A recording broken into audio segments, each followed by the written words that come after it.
home skillets.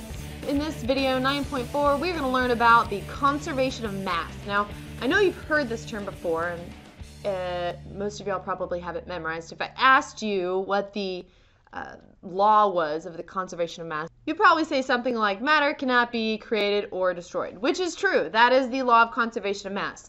What we're going to learn, though, is how to apply that law to chemistry, okay? So basically, if matter can't be created or destroyed, what does that mean matter can do? Well, it can change shape and it can change form. For example, I can start with one compound at the beginning of a reaction, and by the end of the compound, by the end of the reaction, I have a different or new compound. Does that mean I created that and I destroyed the other one? No, it just means that basically you rearrange atoms, okay? So atoms were rearranged this way, and then I kind of plucked them apart and I rearranged them in a new way. Here's an example. Here we start with a molecule of H2 and another molecule of H2, and it reacts with a molecule of O2 to form two water molecules. Doesn't mean I created that water molecule or I destroyed my hydrogen molecules and my oxygen molecules. I just rearranged them. So for example, these two hydrogen atoms came over here. One of the oxygen atoms came over here and we formed a water molecule. Same thing with these two hydrogen atoms and this oxygen atom. So we just rearrange. So what that leads us to is this law, which is our law of conservation of mass in chemistry. The mass of your reactants have to equal the mass of your products. Why is that? Well, because here we have 4 hydrogen atoms and 2 oxygen atoms, and they weigh a certain amount, right? And at the end, we should still have 4 oxygen atoms and 2 oxygen atoms at the end, right? We'll have the same number of atoms on both sides, which means we have the same number of mass on both sides. So we're going to practice this law and make sure our reactants and our products equal out. This is going to turn into a very, very, very simple algebra type problem, okay? Let me show you what I mean. So we start here at problem number 1. It says, according to the law of conservation of mass, how much calcium would be needed to make 2,124.8 grams of calcium carbonate and 1,280.4 grams of zinc if you already had 859.8 grams of zinc carbonate? Well, basically, we have our 2 reactants, okay? So here's a reactant, calcium is a reactant, and zinc carbonate is a reactant. Calcium carbonate is a product, and zinc is a product. How do I know that? Because it says how much calcium would be needed. That means it's a reactant. Okay, we need it to form something. The word make tells me that calcium carbonate is a product and zinc is a product. If I already had zinc carbonate, already had means like you had it at the very, very beginning. So we're not producing it. That means zinc carbonate is a reactant. So first you have to label your reactants and products. Now, all your reactants you're going to put on the left side of the equation, and all the products you're going to put on the right side. So calcium is a reactant, and we're trying to find how much of that we need. So I'm going to label that X, okay? Calcium's a product. And then we add it to, what's our other reactant? Our other reactant was zinc carbonate. We had 859.8 grams of zinc carbonate. Instead of putting the yield sign, the arrow, I'm going to put an equal sign. What are our 2 products? Well, we had 2,124.8 grams of calcium carbonate. That was it. We labeled that as a product. We also have zinc as a product, and we have 1,280.4 grams of zinc.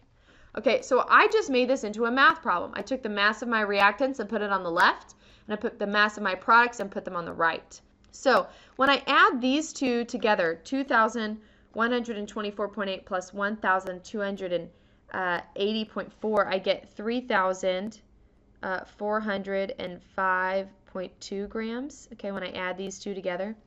And I still have X plus 859.8 grams on this left. So if I need to solve for X, I need to, remember X likes to be by itself, so we have to move that 859.8 grams to the other side. It's being added on this side, so to move it I have to subtract it. So if I subtract 159.8, that means it's gone, right? And so I'm left with X, so I'm going to redraw it over here, X. And then I have to subtract that same amount from the other side, which will give me 2,545.4 grams. That's how much calcium because it was asking for calcium, right? So that's how much calcium we'll need. Okay, in this problem, it says how much hydrogen gas would be made from the reaction above. So this reaction actually tells me my products and my reactants. I can see 230 grams plus 180 grams. These are my reactants. And then 400 grams of sodium hydroxide, and then we're trying to find how much hydrogen gas. So these are our products, okay? So we all would also know that hydrogen gas is a product because it says made, how much would be made. So that's a hint that it's a product. Okay, so we have 230 grams plus 180 grams. Those are our two reactants, so we put them on the left side of the equal sign. And our products we put on the right. 400 grams of sodium hydroxide plus X. Remember, X is going to stand for our gas of hydrogen. So when I add these two together, I get 410 grams. And then I have 400 grams plus X. So right now 400 grams is being added, and I want to move it to the other side. So I will need to subtract 400 grams from this side to get it out of the way, and then subtract 400 grams from this side. So you've got to do the same to both sides, which will leave me with 10 grams. 10 grams will be X. Remember, X stands for hydrogen. So we have 10 grams of hydrogen gas that will be produced. Okay, let's do one more. This one we don't have a picture, so we really have to pay attention to what are our reactants and what are our products. Okay, how many grams of sodium hydroxide would be made? That means this is a product. Remember, would be made is a hint that it's a product. From the combination of water and sodium. Combination meaning that means reaction. Okay, so that means water is a reactant and sodium is a reactant. So combination is a hint that there's a reaction happening. Okay, so water and sodium are reactants. Assume that 5 grams of hydrogen gas was also produced. So hydrogen is also a product.